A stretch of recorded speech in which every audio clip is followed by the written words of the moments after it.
इस आदमी ने अपनी पत्नी के सिजेरियन निशान पर प्यार से किस किया और भावुक होकर कहा कि यह निशान उनके प्यार का सबूत है। पर जैसे ही वो मुड़ा, वो जोरदार उल्टी के साथ टॉयलेट की ओर भागा। उसके दिल में बहुत समय से अपनी पत्नी के लिए गहरी नफरत थी, पर एक अच्छा पति बने रहने की अपनी छवि को बनाए रखने के लिए जब भी वो नजदीकी की बात करती तो वो सही शब्द चुनकर टाल देता था। वो उसे याद दिलाता कि उनकी बेटी का जन्म कितना मुश्किल था और कहता कि वो उसे दोबारा इतनी तकलीफ नहीं देना चाहता। फिर काम का बहाना बनाकर वो जल्दी से वहां से निकल जाता। शुरुआत में वो पत्नी उस पर यकीन करती थी, सोचती थी कि वो सचमुच उसकी परवाह करता है। तब तक जब एक जवान औरत उसके पास आई। वो एक वकील की तलाश में थी जो तलाक की पैरवी कर सके और उस पत्नी को कुछ भी न मिले। उसने फाइल में पति की तस्वीर देखी तो वो पत्नी समझ गई कि उसका अपना पति सालों से उसे धोखा दे रहा है, पर वो शांत रही और उसने सच जाहिर नहीं किया। उसने आराम से पूछा कि क्या वो बॉयफ्रेंड शादीशुदा था। वो जवान औरत ने बेपरवाही से जवाब दिया कि इससे कोई फर्क नहीं पड़ता। आखिरकार एक रिश्ते में असली रुकावट वो है जिसे प्यार नहीं किया जाता, है ना। प्यार के इस विचित्र विचार के सामने वो वकील शांत रही। उसने अपनी पूछताछ जारी रखी। वो दोनों कब से मिल रहे थे, वो सब कैसे मिले। उस जवान औरत ने बिना झिझके बताया कि वो सब 6 साल से साथ हैं। ठीक 6 साल पहले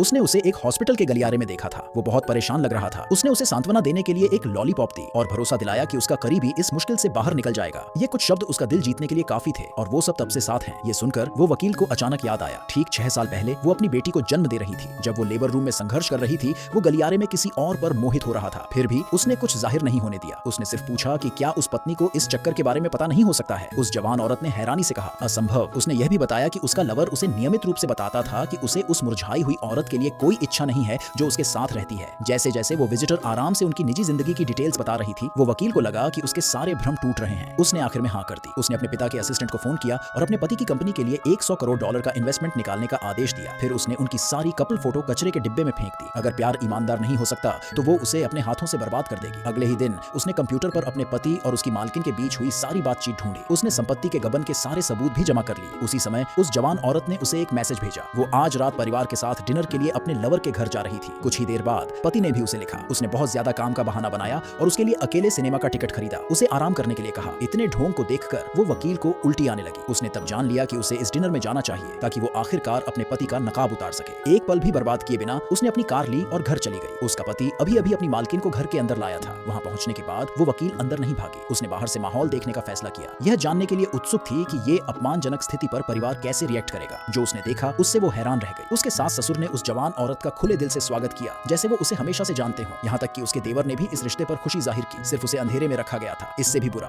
पूरा परिवार पति पर जल्द से जल्द तलाक लेने और अपनी मालकिन से शादी करने का दबाव डाल रहा था। वो सब उस कानूनी पत्नी से पूरी तरह ऊब चुके थे। विडंबना बहुत कठोर थी। उनमें से हर एक उसका कर्जदार था। उसके पति की कंपनी को जो भी कॉन्ट्रैक्ट मिले थे वो उसने ही चुपचाप अपने पिता से दिलाए थे और अब वो उसे धोखा देने वाला था। हद तो तब हो गई जब सास ससुर ने अपनी पोती से छुटकारा पाने की बात की। डर था कि उसका होना उनके बेटे की नई शादी को मुश्किल कर सकता है।